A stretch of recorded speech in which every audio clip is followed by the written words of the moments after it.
Hello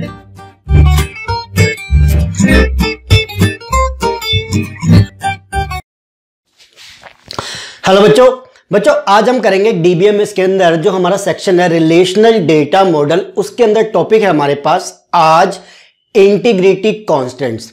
देखो हमने पिछली वीडियो में किया था कि कीज क्या क्या होती है और क्या कीज होती है, उसके अंदर जो डिफरेंट टाइप्स ऑफ कीज, जहां पे हमने सुपर की, कैंडिडेट की, प्राइमरी की एंड फॉरेन की देखा, उसके अपने कॉन्सेप्ट समझे थे। तो आज इसके बाद आता है इंटीग्रिटी कांस्टेंट, जो यूनिवर्सिटी एग्जाम के हिसाब से काफी इंपॉर्टेंट है। 4 से 6 नंबर में पेपर के अंदर 2 से 3 साल के अंदर पूछ लिया जाता है इसके अंदर कोई कीज, नहीं तो नेट और गेट में इससे रिलेटेड कई बार टॉपिक्स आते हैं, अदरवाइज ये टॉपिक बहुत इंपॉर्टेंट है। तो जल्दी स्टार्ट करते हैं इंटीग्रिटी कांस्टेंट। एक एक वर्ड को समझेंगे, इंटीग्रिटी का क्या मतलब है, कांस्टेंट्स का क्या मतलब है डीबीएमएस के अंदर, एंड कैसे वो डिफरेंट टाइप्स के वो, ठीक है। तो चलिए देखो इंटीग्रिटी कांस्टेंट्स की अगर हम बात करते हैं डीबीएमएस के अंदर, तो वो क्या कहता है, these are the rules. Constants का मतलब होता है दीज आर दी रूल्स और कंडीशंस। कांस्टेंट्स का मतलब होता है कंडीशंस या रूल्स, किसी चीज के ऊपर अप्लाई करना। लाइक बोल दिया कि भैया तुम्हें गवर्नमेंट ने कांस्टेंट निकाल दिया कि भैया कोविड के अंदर भाई घर से बाहर निकलना मना है, तो एक रूल लगा दिया, कांस्टेंट लगा दिया, ये रात को इतने बजे ही निकल सकते हो, ये रात को इतने बजे से पहले घर में आना है, कंडीशन लगा दिया, एक रूल लगा दिया, that is known as constant. अब बात करते हैं कि इंटीग्रिटी का क्या मतलब होता है। एक बार डेफिनेशन को दोबारा बताऊंगा, फिर देखते हैं कि दीज आर दी रूल्स और conditions applied on relations, on लिखना भूल गया कोई बात नहीं, applied on relations to keep data stable, accurate and consistence. अब इसका मतलब क्या है, देखो हमने कुछ रूल्स, कुछ कंडीशंस किसके ऊपर लगा दिया, रिलेशन के ऊपर, यानी टेबल के ऊपर कुछ रूल्स, कुछ कंडीशंस लगा दी है। टेबल के अंदर क्या होता है, एट्रीब्यूट्स होते हैं, वैल्यूज, तो उसके ऊपर हमने कुछ कंडीशन, कुछ रूल्स लगा दिए। क्यों? ताकि जो हमारा डेटा है, जो हम चीजें डाल रहे हैं, वो क्या हो, स्टेबल, एक्यूरेट, कंसिस्टेंट, यानी कि वो क्या होने चाहिए कि जो हम डेटा डाल रहे हैं वो एक्यूरेट होना चाहिए, जो चीज हम डाल रहे हैं वो सही होनी चाहिए, ठीक है जी। ये नहीं कि किसी के अंदर मान लो आईडी है, आईडी के अंदर हमने इंटीजर टाइप की वैल्यू डाल रखी है, तो इसके अंदर हम ये पता चले कल को हम कैरेक्टर टाइप की वैल्यू डाल रहे हो, ऐसी चीजें नहीं होनी चाहिए। तो एक्यूरेट, कंसिस्टेंट की रेंज में जो चीज हम बोल रहे हैं इसी रेंज के अंदर होनी चाहिए, ऐसा भी होना चाहिए, ठीक है। गलत चीज नहीं जानी चाहिए। तो उसको मेंटेन करने के लिए हमने क्या बनाया, so for this we follow some rules. इन चीजों को मेंटेन करने के लिए, किन चीजों को, स्टेबिलिटी, एक्यूरेसी एंड कंसिस्टेंसी को मेंटेन करने के लिए डेटा के अंदर हमने क्या किया, हमने कुछ रूल्स बनाए। उन रूल्स को हम कहते हैं इंटीग्रिटी रूल्स और इंटीग्रिटी कांस्टेंट। तो कांस्टेंट क्या हो गए, कंडीशंस, इंटीग्रिटी क्या हो गई कि डेटा की एक्यूरेसी, उसकी स्टेबिलिटी, उसकी कंसिस्टेंसी। तो डेटा की एक्यूरेसी, स्टेबिलिटी एंड कंसिस्टेंसी को मेंटेन करने के लिए मैंने जो रूल्स बनाए हैं उसको मैं कहता हूं इंटीग्रिटी कांस्टेंट्स। क्लियर होगी गाइस? तो मैंने कुछ रूल्स, कुछ भैया कंडीशन लगानी अपने डेटा, अपने रिलेशन के ऊपर, एट्रीब्यूट्स में, किसी चीज में, ताकि भैया ये चीजें मेंटेन रहे। ऐसा ना हो कि गलत चीज चली जाए, बेकार में कुछ और ही निकल के आ जाए जो चाहिए ना हो, फिर क्या करोगे। तो ये चीज ना बिल्कुल। तो चलो आगे चलते हैं। अब समझते हैं आगे की बात कि at the time of different operation, देखो आगे समझना, at the time of different operations on relations, इस टेबल के ऊपर हम कुछ ऑपरेशंस तो करेंगे ना, ऑपरेशन मतलब कुछ काम तो करेंगे। वो काम कैसे हो सकते हैं कि इंसर्शन करना, डिलीशन यानी मॉडिफिकेशन, यानी कि टेबल तो बना दिया हमने, एट्रीब्यूट्स तो बना दिया, बट खाली थोड़ा छोड़ेंगे, डेटा तो डालना है। तो डेटा को इंसर्ट करना, कभी डिलीट करना पड़ जाए कोई डेटा, कोई मॉडिफिकेशन करनी पड़ जाए, कोई अपडेशन करनी पड़ जाए, या पूरा का पूरा टेबल उठा के डिलीट करना पड़ जाए, कुछ तो ऑपरेशन करेंगे। उस चीज के लिए इट मेंटेन्स वैलिडनेस और कंसिस्टेंसी। तो इन ऑपरेशन को करते वक्त क्या हो, वैलिडनेस रहे, एक्यूरेसी मेंटेन रहे, स्टेबिलिटी मेंटेन रहे, तो हम इनके ऊपर रूल्स लगा रहे हैं, ठीक है जी। अब आगे पढ़ते हैं कि देखो they are types of integrity constants. अब हमारे पास different types of integrity constants होते हैं, उसको समझते हैं वो क्या क्या होते हैं। देखो हमारे पास, देखो 5 है मेरे पास, मैंने 5 लिखे हैं। कईयों सॉरी कईयों को बुक में 3 गिवन होंगे, कईयों को बहुत सारे गिवन होंगे। तो सिलेबस के हिसाब से या जो क्वेश्चन पेपर के हिसाब से मैं कहूंगा ये 3 थोड़े से ज्यादा पूछे जाते हैं, तो बट सारे डिस्कस करेंगे एक एक करके, ठीक है। तो सबसे पहला देखो 5 बता देता हूं। एंटिटी इंटीग्रिटी कांस्टेंट, दूसरा referential integrity constants, domain constant या domain integrity constant, key integrity constant, the last one tuple uniqueness constant, ठीक है। तो एक एक करके समझे। तो पहला आज अभी समझेंगे एंटिटी इंटीग्रिटी कांस्टेंट, ठीक है जी। चलिए, तो एंटिटी इंटीग्रिटी कांस्टेंट क्या बताता है कि प्राइमरी की और the part of it in any relation can not be null. ये बताता है कि भैया आपने एक टेबल लिया है, वेरी गुड, इसके अंदर जो प्राइमरी की है, मान लो कि ये आईडी है, मैं इसको डिक्लेयर करता हूं ये मेरी क्या है, प्राइमरी की, ओके। अब ये बोलता है कि जिस टेबल के अंदर अगर आप कोई प्राइमरी की बनाते हो और उसके ऊपर मैंने बोल दिया कि वो एंटिटी इंटीग्रिटी कांस्टेंट फॉलो करे, दैट मींस उस प्राइमरी की के अंदर कोई नल वैल्यू नहीं जाएगी। ये चीज तो पहले भी पता थी हमें कि प्राइमरी की अगर किसी को बनाते तो उसके अंदर नल वैल्यू नहीं जाती और डुप्लीकेट वैल्यू भी नहीं जाती। बट बच्चों ध्यान से, जब मैं अगर एंटिटी इंटीग्रिटी कांस्टेंट की बात कर रहा हूं तो सीधी सी बात है, मैं सिर्फ नल वैल्यू बोल रहा हूं, प्राइमरी की के अंदर नहीं जाएगी। मैं वहां पे ये नहीं लिख सकता कि साथ के साथ null value and duplicate values are not allowed, नहीं, मुझे सिर्फ ये बोलना है कि सिर्फ नल वैल्यू नहीं जाएगी भैया प्राइमरी की के अंदर, क्योंकि भैया जो डुप्लीकेट वैल्यू की बात है वो तो अगले कांस्टेंट्स की वजह से आती है। तो एंटिटी इंटीग्रिटी कांस्टेंट बोलता है कि किसी टेबल के अंदर अगर आपने प्राइमरी की बना दी है तो भैया उसके ऊपर एक हमने कांस्टेंट लगा दिया, दैट मींस उसके अंदर अब नल वैल्यू नहीं जाएगी, तो वो क्या कहेगा, एंटिटी इंटीग्रिटी कांस्टेंट। यानी कि अगर आपने प्राइमरी की बना दिया, मान लो कोडिंग कर रहे हो, एसक्यूएल क्वेरी डाल रहे हो, इंसर्ट कर रहे हो, उसके अंदर आपने क्या कर दिया कि प्राइमरी की के अंदर वैल्यू इंसर्ट कर रहे हो नल, तो नल डालते वो क्या बोलेगा, एरर दे देगा, क्या, एंटिटी इंटीग्रिटी कांस्टेंट। पता होना चाहिए, कई बार पूछ लेते हैं कि एंटिटी इंटीग्रिटी कांस्टेंट की वजह से प्राइमरी की में या क्या चीज होती है, तो भैया सिर्फ प्राइमरी की के अंदर नल वैल्यू नहीं जाएगी। या बोल देंगे कि एंटिटी इंटीग्रिटी कांस्टेंट का एरर आ गया कोडिंग के वक्त, तब क्या बोलोगे कि भैया प्राइमरी की के अंदर कोई नल की वैल्यू डाल रहा था जिसकी वजह से एंटिटी इंटीग्रिटी कांस्टेंट्स का एरर आ गया, ठीक है। तो कुछ भी किसी भी तरीके से आपको घुमा फिरा के ऊपर नीचे करके क्वेश्चन डाल देंगे। अगर एंटिटी इंटीग्रिटी में सीधा भी पूछ लेंगे, घुमा फिरा के बोल देंगे कि नल वैल्यू किसके लिए पॉसिबल नहीं, ऐसे भी आ जाएगा, या ये एरर आ रहा है, इसका मतलब क्या, जैसे मर्जी, ठीक है। तो गाइस ये था इंटीग्रिटी कांस्टेंट के अंदर हमारा पहली चीज की इंटीग्रिटी कांस्टेंट के अंदर हमारा पहला कांस्टेंट एंटिटी इंटीग्रिटी कांस्टेंट, ठीक है, क्लियर हुआ। तो गाइस अब नेक्स्ट वीडियो के अंदर मैं कराऊंगा आपको रेफरेंशियल इंटीग्रिटी कांस्टेंट, जो हम ऑलरेडी समवे डिस्कस कर चुके हैं, बट इंटीग्रिटी कांस्टेंट के हिसाब से इसको समझेंगे। प्लेलिस्ट मैंने अपने इस वीडियो के डिस्क्रिप्शन में डाल दिया है, प्लीज जाके उसको क्लिक करके सारी जो वीडियोज है मैंने सीक्वेंस वाइज लगाई अपने सिलेबस के हिसाब से, वट जो भी मैं फॉलो कर रहा हूँ बात की बात है, बट सीक्वेंस वाइज मैं लगा रहा हूँ, उसको देखिए, उसको करिए, ताकि आपके पास कोई भी टॉपिक आगे पीछे करके ना हो। जो भी मैं लगा रहा हूं बिल्कुल सीक्वेंस में लगा रहा हूं, उसको फॉलो करो। दूसरी चीज, हो सके जिसको नोट्स डाउनलोड करने मुझे बता देना, मैं लिंक दे दूंगा। तीसरी चीज, वीडियो अच्छी लगे तो लाइक एंड शेयर करना मत भूलिएगा। चौथी चीज, जिसको पूरी वीडियो देखनी है 5 की, तो उसको मैं आखिरी में डालूंगा। अभी मैं एक एक करके वीडियो बना रहा हूं, छोटी बड़ी जैसे भी बनेगी, देन एक प्रॉपर पूरी वीडियो भी डालूंगा। तो जिसको पूरी देखनी है वो देख लेना, जिसको एक एक करके देखनी है वो वैसे देख लेना, उसकी मर्जी है। बट अभी तक के लिए मैं बाय बोलता हूं, अगली वीडियो तैयार करनी है रेफरेंशियल इंटीग्रिटी कांस्टेंट। अभी तक हमने ये डिस्कस कर लिया कि इंटीग्रिटी कांस्टेंट्स क्या होते हैं, कि वो एक कुछ रूल्स, कुछ कंडीशंस, कुछ हमने कंडीशंस अप्लाई कर दिए किसके ऊपर, अपने टेबल के ऊपर या उसमें कुछ एट्रीब्यूट्स के ऊपर, जिसकी वजह से क्या है कि जो हम डेटा उसके अंदर डालेंगे वो एक्यूरेट रहे, स्टेबल रहे या कंसिस्टेंट रहे। इस वजह से हमने कुछ रूल्स बना दिए ताकि क्या करे, ये चीजें हमारी मेंटेन हो सके। तो उन रूल्स को हम क्या कहते हैं, इंटीग्रिटी कांस्टेंट। जहां पे हमने अभी तक कर लिया एंटिटी इंटीग्रिटी कांस्टेंट, जहां पे हमने ये बताया था कि प्राइमरी की के ऊपर जो अगर हम किसी को प्राइमरी की बनाते हैं एट्रीब्यूट को, तो उसके अंदर नल वैल्यू नहीं जाएगी, that was called entity integrity constant. अब बात आती है सेकंड इंटीग्रिटी कांस्टेंट की, जो मोस्ट इंपॉर्टेंट है, जिसका नाम है रेफरेंशियल इंटीग्रिटी कांस्टेंट। पेपर में बहुत पूछा जाता है, चाहे नेट की बात करो, गेट की बात करो, या चाहे आप बात करो यूनिवर्सिटी एग्जाम की, अलग से क्वेश्चन पूछा था कि explain the referential integrity, 3 number में 5 नंबर पर जैसे मर्जी आ जाए। इंपॉर्टेंट टॉपिक है गाइस, ध्यान से समझना। देखो रेफरेंशियल इंटीग्रिटी कांस्टेंट समझ में आ गया।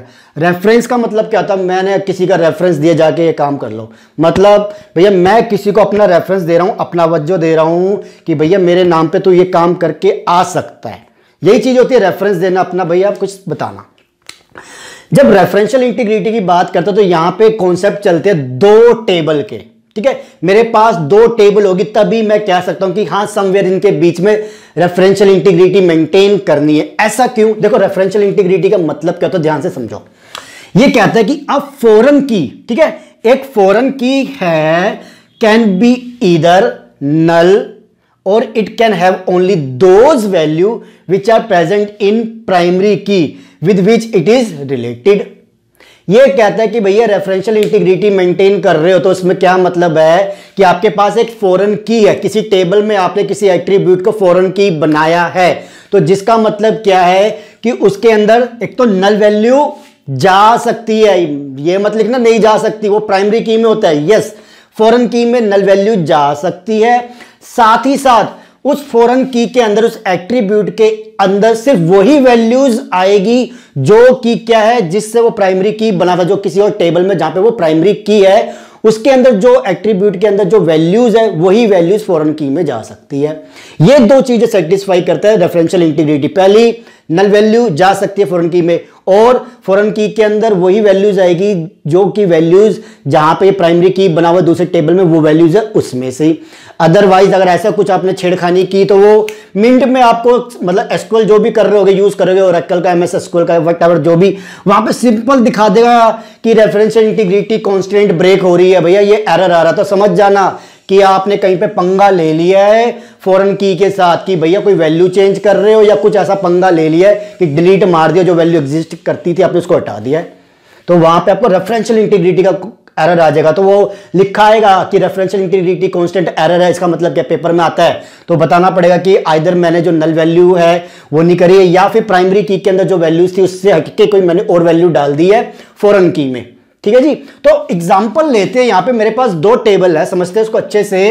पहला टेबल है एम्प्लॉय नाम का, जिसके अंदर आईडी है मेरी प्राइमरी की, आईडी क्या प्राइमरी की। एक टेबल है मेरे पास डिपार्टमेंट का, जिसके अंदर मैंने आईडी बनाई है डिपार्टमेंट आईडी। ठीक है, ये प्राइमरी की है इस टेबल की डिपार्टमेंट आईडी। अब मैं ये कहता हूं कि इस टेबल के अंदर, एम्प्लॉय टेबल के अंदर जो डिपार्टमेंट आईडी है वो फॉरेन की है। ठीक है जी, अगर ये फॉरेन की मैं बोलता हूं तो समवेयर किसी और टेबल के अंदर ये प्राइमरी की होगा। यस, इसके अंदर है, तो मैंने क्या बोला भैया, मैंने उसको उठ के यहां पे रेफरेंस दे दिया कि इसकी जो वैल्यूज है वो इसके अंदर ट्रांसफर होगी या इसमें से ही आएगी। ठीक है, रेफरेंस दे दिया मैंने, भाई मेरी चीज का है रेफरेंस है, मैंने उठा के दे दिया। तो यहां पे प्राइमरी की, यहां पे फॉरेन की। कई पेपरों में मैं बता दूं आपको कि ऐसे नाम एरो कुछ दिए होंगे, बट हो सकता है यहां पे डिपार्टमेंट आईडी है, यहां पे डी आईडी लिख दे, तो डरना नहीं है। जब वो नाम मैं चेंज कर सकता हूं, ये नहीं कि बिल्कुल सेम नाम का ये एट्रीब्यूट मुझे यहां पे लिखना है, नहीं, अलग हो सकता है, बट ये निशान और ये रेफरेंस बताता है कि हाँ ये फॉरेन की और ये प्राइमरी की है। यहां पे प्राइमरी की, यहां पे फॉरेन की, समझ गए। चलो अब बात आती है यहां पे गाइस की भैया ये चीज क्या है, समझते हैं इसको। देखो अच्छा, मैं एक चीज बता दूं, शायद मैंने एरो गलत लगा दे, मुझे खुद कंफ्यूजन है, तो उसको मत माइंड करना, भी हो सकता है वो एरो ऐसे आ रहा हो तो वो देख लूंगा मैं। अब बात आती है इस कॉन्सेप्ट को समझते कि क्या क्या चीजें हैं। इसके एग्जांपल से मैंने बोला डिपार्टमेंट आईडी के अंदर 10, 20, 30 ये वैल्यू है। क्यों? क्योंकि डिपार्टमेंट आईडी क्या है, प्राइमरी की, और यूनिक वैल्यू आएगी जो हमने पीछे पढ़ी थी, 10, 20, 30। अब ये कहते हैं रेफरेंशियल इंटीग्रिटी मेंटेन करें तो इसमें से ही वैल्यू आएगी, तो देखते हैं कि 10, 20, 30 के अलावा कोई वैल्यू तो नहीं है। 10, 20, 10, 10, 30, यस, क्या चीज है कि इसमें से ही वैल्यूज आ रही है, तो ये चीज मेंटेन हो रही है। दूसरी चीज, अगर मैं कहता हूं कि यस इसके अंदर नल वैल्यू भी आ सकती है, तो यस अगर मैं इसको हटा के सिर्फ खाली छोड़ दूं तो क्या रेफरेंशियल इंटीग्रिटी मेंटेन हो रही है? बिल्कुल हो रही है, रेफरेंशियल इंटीग्रिटी मेंटेन हो रही है। तो ये भी क्या है, इस तरीके से क्वेश्चन पूछ लेंगे कि क्या इसमें रेफरेंशियल इंटीग्रिटी मेंटेन हो रही है? बस बिल्कुल हो रही है। क्वेश्चन और कैसे आ सकता है आपके पास, इसको हटा देंगे और क्या लिखेंगे यहां पे, अब पूछेंगे क्या रेफरेंशियल इंटीग्रिटी मेंटेन हो रही है, ब्रेक हो रही है? तो हम देखेंगे रूल जो कहता है कि जो वैल्यूज यहां पे उसमें से ही वो वैल्यूज यहां पे आएगी। 10 है, ठीक है जी, 20 है, ठीक है जी, 30 है, ठीक है जी, 40 कहां से आ गया? 40 तो इसके अंदर एग्जिस्ट नहीं करता, तो हम क्या कहेंगे, रेफरेंशियल इंटीग्रिटी ब्रेक हो गई, कांस्टेंट ब्रेक हो गया, एरर आ गया, तो यहां पे मेंटेन नहीं हो रही। क्योंकि वैल्यूज इसमें से ही आनी चाहिए। ठीक है जी। अब एक चीज और करते हैं, एक और मैं क्वेश्चन और बताता हूं आपको, समझते चलो। यहां पे मैंने लिख दिया 10, ठीक है।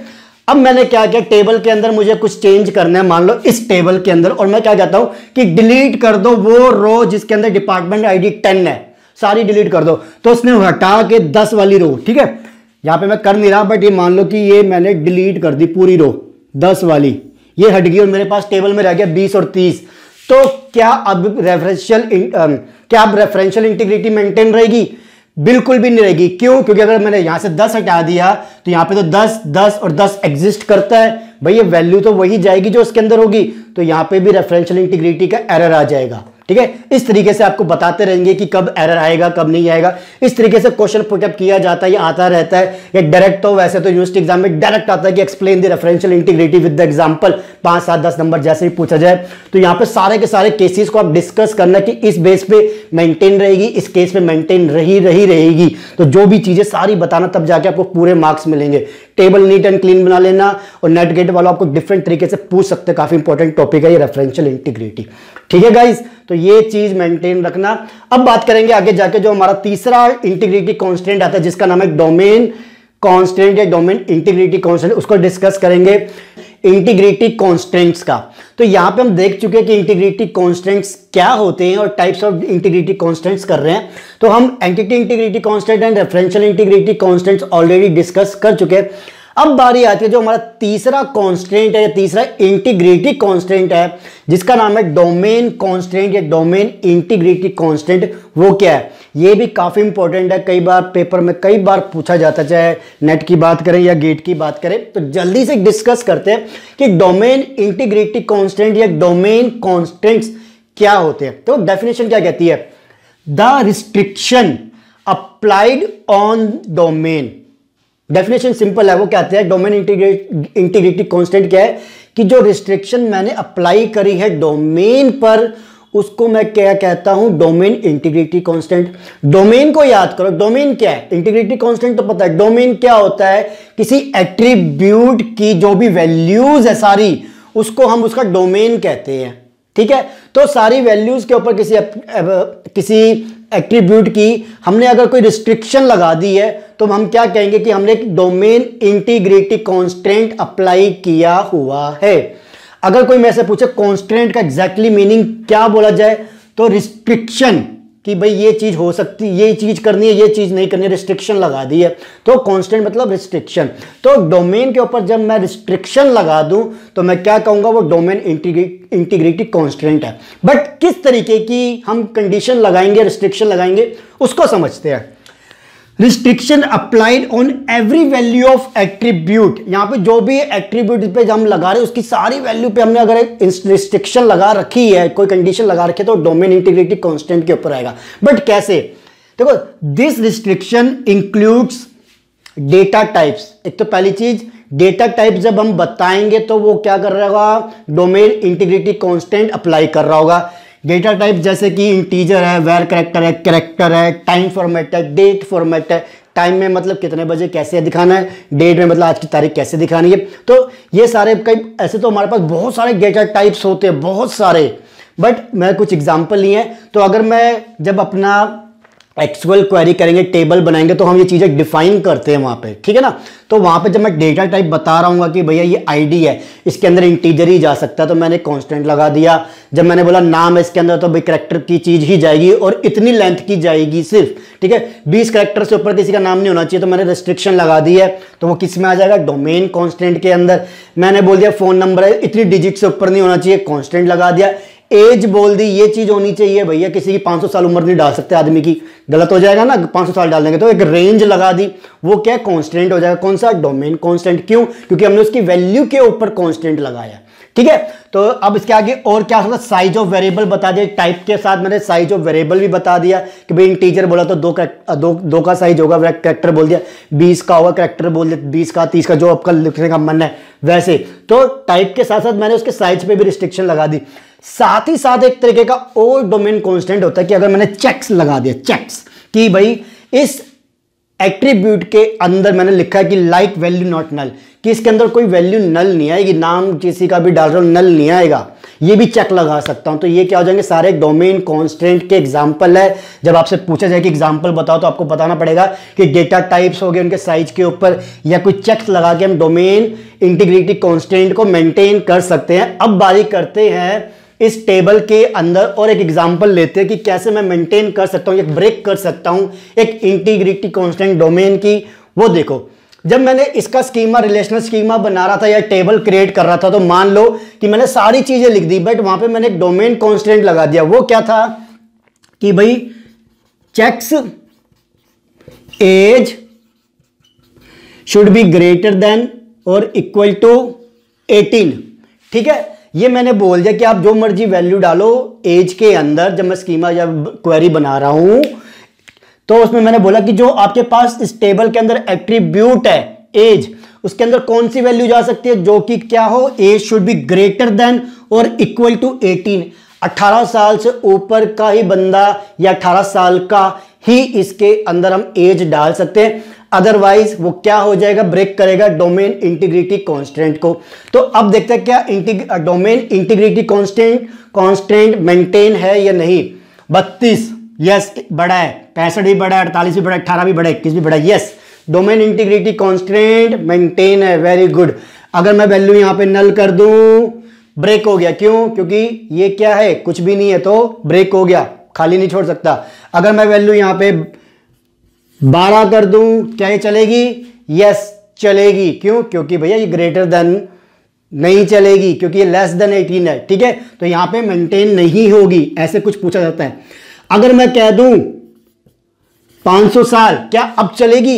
यस चलेगी, क्योंकि मैंने कंडीशन लगा रखी है कि गाइस ग्रेटर देन 18 होनी चाहिए। यस ठीक है जी, तो ये चलेगी। बट अगर कोई गलती से -18 लिख दे तो क्या चलेगी? नहीं चलेगी, ग्रेटर देन। ठीक है ना, तो ये क्या है मेरे पास, डोमेन इंटीग्रिटी मेंटेन करने के कई तरीके हैं, और कैसे ब्रेक करने वो मेरे ऊपर है कि उसकी वैल्यू को अगर मैं चेंज कर दूं तो देखा जाता है, चेक होता है कि यस कि डेटा टाइप के हिसाब से सही वैल्यू डाली है या नहीं डाली है, साइज के हिसाब से वैल्यू डाली है नहीं डाली वो देखी जाएगी, या जो मैंने चेक्स लगा रखे वो वैल्यू डाली है या नहीं डाली। लाइक अगर मुझे इसके अलावा कोई और ब्रेक करना है, मैं कपिल की जगह यहां पर लिख देता हूं 2 4 5। ठीक है जी, बट जब मैंने इसका जो बना रहा था क्वेरी, तो मैंने वहां पे लिखा था कि नेम के अंदर कैरेक्टर 20, मतलब कैरेक्टर की ही चीजें आएगी और जिसकी लेंथ कितनी होगी 20। यहां पे क्या सारी न्यूमेरिक है, तो वो क्या करेगा, गलत कर देगा कि भाई तुम्हारा डोमेन इंटीग्रिटी कांस्टेंट ब्रेक कर दिया। अगर मैं कहता हूं 245 की जगह मैं यहां पे 224b लिख दूं तो क्या चलेगा? बिल्कुल नहीं चलेगा, क्योंकि ये कॉम्बिनेशन हो गया कैरेक्टर एंड इंटीजर का, ये भी ब्रेक हो गया, क्योंकि वहां पे मैंने स्पेसिफाई किया था कि नेम एट्रीब्यूट के अंदर सिर्फ आप कैरेक्टर ले सकते हो जिसकी लेंथ 20 होगी। अगर मैं कह दूं और किस तरीके से ब्रेक कर सकता हूं, अगर मैं बहुत बड़ा नाम ले लूं, मान लो ए बहुत बड़ा ले लिया, तब चलेगा? नहीं चलेगा, क्योंकि उसकी लेंथ अगर 20 से ज्यादा होगी तो डोमेन इंटीग्रिटी कांस्टेंट ब्रेक हो जाएगा। तो सारी चीजों को ध्यान में रखते हैं हम कांस्टेंट बनाते हैं, कि ये सोच के कि हाँ हम जो डेटाबेस बना रहे, जो टेबल बना रहे, इसके अंदर ये वैल्यू आ सकती है, इतनी रेंज में आ सकती है, इस तरीके की वैल्यू आ सकती है। क्यों? क्योंकि भैया मुझे पता है कि इस तरीके की वैल्यू आएगी, तो मुझे फालतू का साइज दे के क्या फायदा। क्यों भाई? फालतू का साइज दे देंगे तो डेटाबेस का साइज बड़ा हो जाएगा, और सबसे बड़ा टारगेट क्या होता है कि भैया जितना हो सके साइज को कम करो, जितनी चीज की जरूरत है उतना इस्तेमाल करो, फिर विश्वास करो। ठीक है जी, जो कहते हैं पहले इस्तेमाल करो फिर इस्तेमाल करो, वो वाली चीज नहीं है भैया, जितनी चीज चाहिए उतने में डाल दो, जो काम हो जाए। कल को फ्यूचर में कोई चीज बढ़ जाए तो कोई बात नहीं, चेंज कर देंगे, अदरवाइज जितना भी चलता है उतने में डालो। ठीक है, तो ये था मेरा डोमेन इंटीग्रिटी कांस्टेंट, जहां पे हमने देख लिया जो भी कॉन्सेप्ट था कांस्टेंट। अब बारी आती है जो फोर्थ हमारा इंटीग्रिटी कांस्टेंट है, जिसका नाम है की कॉन्स्टेंट्स, उसको डिस्कस करना है। देखो की कांस्टेंट सबसे इजी है, वो क्या है थोड़ा सा ध्यान से समझना। वो कहता है कि इन एनी रिलेशन, मतलब किसी टेबल के अंदर, मैंने उसको नाम दे दिया आर। ठीक है, मान लो कोई टेबल है जिसका मैंने नाम रख दिया आर। इफ एट्रीब्यूट ए, जिसके अंदर कोई एट्रीब्यूट ले लिया मैंने, मान लो ए। ठीक है जी, एम्प्लॉय टेबल के अंदर मान लो मैंने एक एट्रीब्यूट ले लिया आईडी, तो यहां पे मैं एम्प्लॉय को कह रहा हूं आर और आईडी को मैं क्या कह रहा हूं ए। ठीक है, ऐसे कंफ्यूज मत होना। इज अ प्राइमरी की, तो मैं कहता हूं कि जो ए है ये एट्रीब्यूट है वो एक प्राइमरी की है, देन ए यानी प्राइमरी की मस्ट हैव यूनिक वैल्यूज। ठीक है जी, ये कहता है कि अगर आपके पास एक रिलेशन, एक टेबल है जिसके अंदर आप एक एट्रीब्यूट लेते हो जो कि इसको आप कहते हो प्राइमरी की है, देन उसके अंदर हमेशा यूनिक वैल्यू ही जाएगी। तो की कांस्टेंट क्या कहता है कि प्राइमरी की के अंदर हमेशा यूनिक वैल्यू जाएगी। ठीक है जी, that means duplicate values in primary key is not allowed या इनवैलिड। भाई प्राइमरी की के दो फीचर होते हैं जो हमने पहले डिस्कस किया था। एंटिटी इंटीग्रिटी कांस्टेंट के अंदर हमने क्या कहा था कि प्राइमरी की अगर आप लेते हो तो उसके अंदर हमेशा नल वैल्यू आप कभी भी नहीं डाल सकते। ठीक है जी, दूसरा फीचर क्या होता है प्राइमरी की का कि उसके अंदर आप डुप्लीकेट वैल्यू नहीं डाल सकते, हमेशा यूनिक वैल्यू होगी।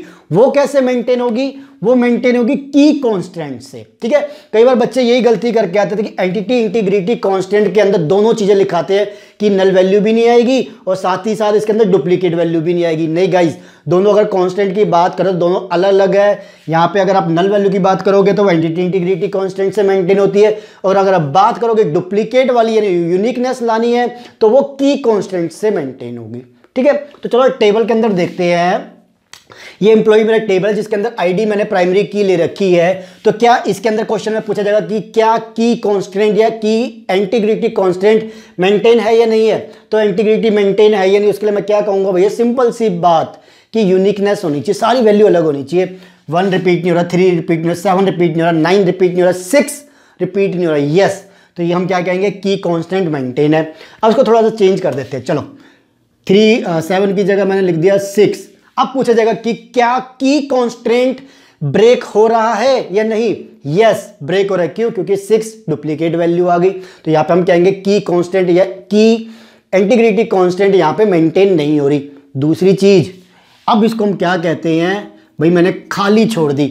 अब बोला जाएगा कि क्या की कांस्टेंट मेंटेन हो रहा है? यस, की कांस्टेंट तो मेंटेन हो रहा है, डुप्लीकेट वैल्यू तो नहीं है ना, पहली चीज। बट यहां पे एंटी इंटीग्रिटी कांस्टेंट ब्रेक हो रहा है। ठीक है जी, तो हम जो इसको कभी कर ही नहीं पाएंगे तो इसलिए अपनी वैल्यू पे आ जाते हैं चुपचाप सीधा सीधा और यहाँ पे वैल्यू लिख देते हैं। ठीक है, तो ये था आपके पास कि की कांस्टेंट के अंदर आप किसी टेबल के अंदर किसी को प्राइमरी की बनाते हो तो दैट मीन्स उसके अंदर हमेशा यूनिक वैल्यू जाएगी, डुप्लीकेट वैल्यू नहीं जा सकती।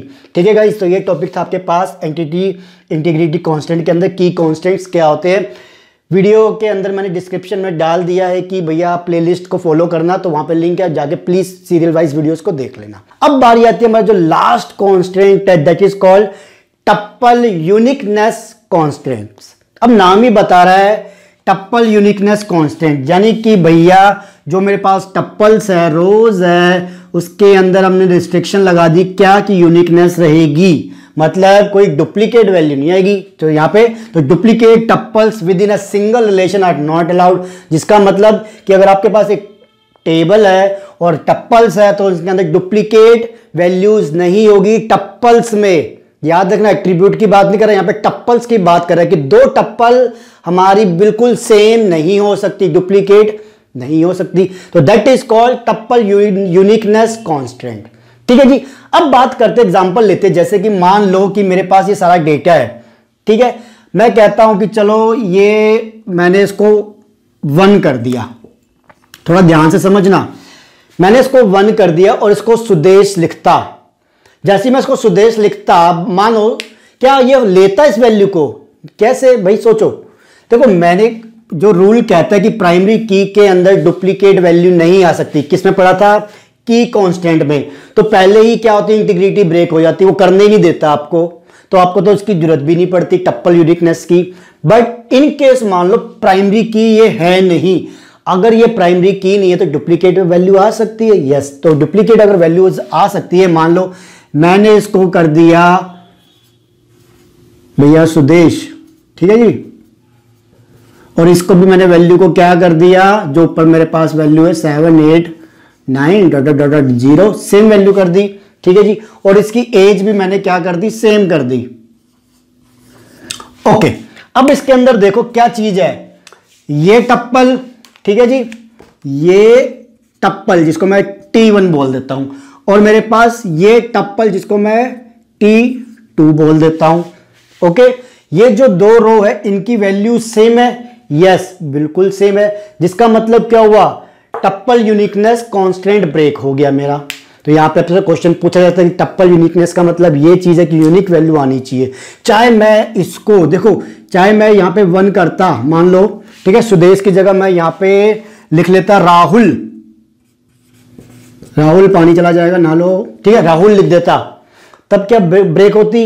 नहीं होती, क्योंकि एटलीस्ट एक एट्रीब्यूट के अंदर तो वैल्यू मेरी डिफरेंट है। ये इसको मैं प्राइमरी की नहीं ले रहा, ये याद रखना, आईडी को मैं प्राइमरी की नहीं ले रहा, रिपीट कर रहा हूं। कभी आप देखो मैंने लिखा हुआ है, वो पिछले एग्जांपल की वजह से लिखा हुआ था, लो मिटा दिया, खुश हो, ठीक है जी। मैंने इसको अब आईडी नहीं रखा, मैंने बोला कि डुप्लीकेट वैल्यूज आ सकती है, बट क्या ये मेंटेन हो रही है टप्पल यूनिकनेस? यस, मेंटेन हो रही है। क्यों? क्योंकि यहाँ पे राहुल है, यहाँ पे एक डिफरेंस है, तो दैट मीन्स ये चीज मेरी हो सकती है। बट एक चीज सोचो, थोड़ी सी चीज, क्या फोन नंबर किसी का सेम हो सकता है? 2 बंदों के पास एक ही फोन नंबर हो सकता है? नहीं। तो यहाँ पे ये चीज गलत हो जाएगी। क्यों? क्योंकि ये भी एक एज ए की काम करेगा, तो वो चीज भी नहीं होनी चाहिए। क्योंकि जब मैंने क्या बोला, जब मैं स्कीमा बनाऊंगा, डिजाइन करूंगा, तो भैया मेरे को कुछ कॉन्स्टेंट्स तो लगाने पड़ेंगे ना, तो वहां पे चीज गलत हो जाएगी। ठीक है गाइस, तो ये था आपके पास टप्पल यूनिकनेस कॉन्स्ट्रेंट्स। तो गाइस ये आपके पास हो गया रिलेशनल डेटा मॉडल के अंदर जो बेसिक हमने चीजें करनी थी कि रिलेशनल मॉडल क्या है, उसका क्या स्ट्रक्चर है, क्या उसकी टर्मिनोलॉजीज है, जो हमने कीज कर ली, इंटीग्रिटी कॉन्स्टेंट्स कर लिए, क्या उसकी कैरेक्टरिस्टिक्स थी, ये सारी चीजें हमने डिस्कस कर ली है। जो कुछ थोड़े बहुत टॉपिक रह जाएंगे मैं साथ बाय साइड कराऊंगा, बट जो अब मेरा मेन कॉन्सेप्ट चालू होगा वो है रिलेशनल डेटा मॉडल के अंदर रिलेशनल अलजेब्रा, जिसको हम अलग से पूरा डिस्कस करना चालू करेंगे। जो इसके टॉपिक होंगे वो मैं डालता रहूंगा, क्योंकि रिलेशनल अलजेब्रा के बाद guys, relational algebra and calculus के बाद हम डिस्कस करेंगे एसक्यूएल, जहां पे ये सारी चीजें फिर से रिवाइज नहीं होगी, बस लेके चलेंगे। ठीक है, वहां पे हम एसक्यूएल क्वेरी मेंटेन करेंगे। तो गाइस रिलेशनल अलजेब्रा के लिए तैयार हो जाइए। मैं यहां से अगर कोई वीडियोस अपने हिसाब से देख लूंगा, जो छोटी मोटी वीडियोस है पेपर के हिसाब से, वो डालता रहूंगा, उसकी चिंता मत करना। बस जो मैं हमेशा कह रहा हूं, प्ले लिस्ट को फॉलो करना मेरे बच्चों, प्ले लिस्ट को फॉलो करना, डिस्क्रिप्शन के अंदर लिंक है, उसको मेंटेन करना, सीक्वेंस वाइज लगाना मेरा काम है, वो मेरे पे छोड़ दो। बस प्ले लिस्ट को फॉलो करना कि जो वीडियो आ रही है मैं हिसाब से बना रहा हूं, क्योंकि सिलेबस में कई चीजें होती है कि कुछ टॉपिक पहले कराने पड़ते हैं, कुछ टॉपिक बाद में कराने पड़ते हैं, डिफरेंट यूनिवर्सिटी का अपना अपना हिसाब है। बट मैं इस हिसाब से चल रहा हूं कि हाँ, आप सारी चीजें धीरे धीरे कवर अप करते हुए चलो। ठीक है, तो क्योंकि कई सिलेबस में इसके बाद आपको एसक्यूएल क्वेरी लिखी होगी, बट अभी मुझे उसकी नीड नहीं है। क्यों? क्योंकि मुझे पहले रिलेशनल अलजेब्रा कराना है। वहां पे जब चीजें समझ लोगे तब आपको रिलेशनल क्वेरीज, बड़े जो क्वेरीज का कॉन्सेप्ट है वो जल्दी समझ में आएगा। ठीक है, तो वीडियो बच्चों विदा लेता हूं, अलविदा कहता हूं, जल्दी मिलेंगे नई वीडियो के साथ। वीडियो अच्छी लगे तो लाइक एंड शेयर करके जाना। Thank you. एंड हाँ, टोटल एक वीडियो बना के जरूर डालूंगा मैं, जिसको पूरी वीडियो देखनी एक बार में देख सकता है। ठीक है, थैंक्स।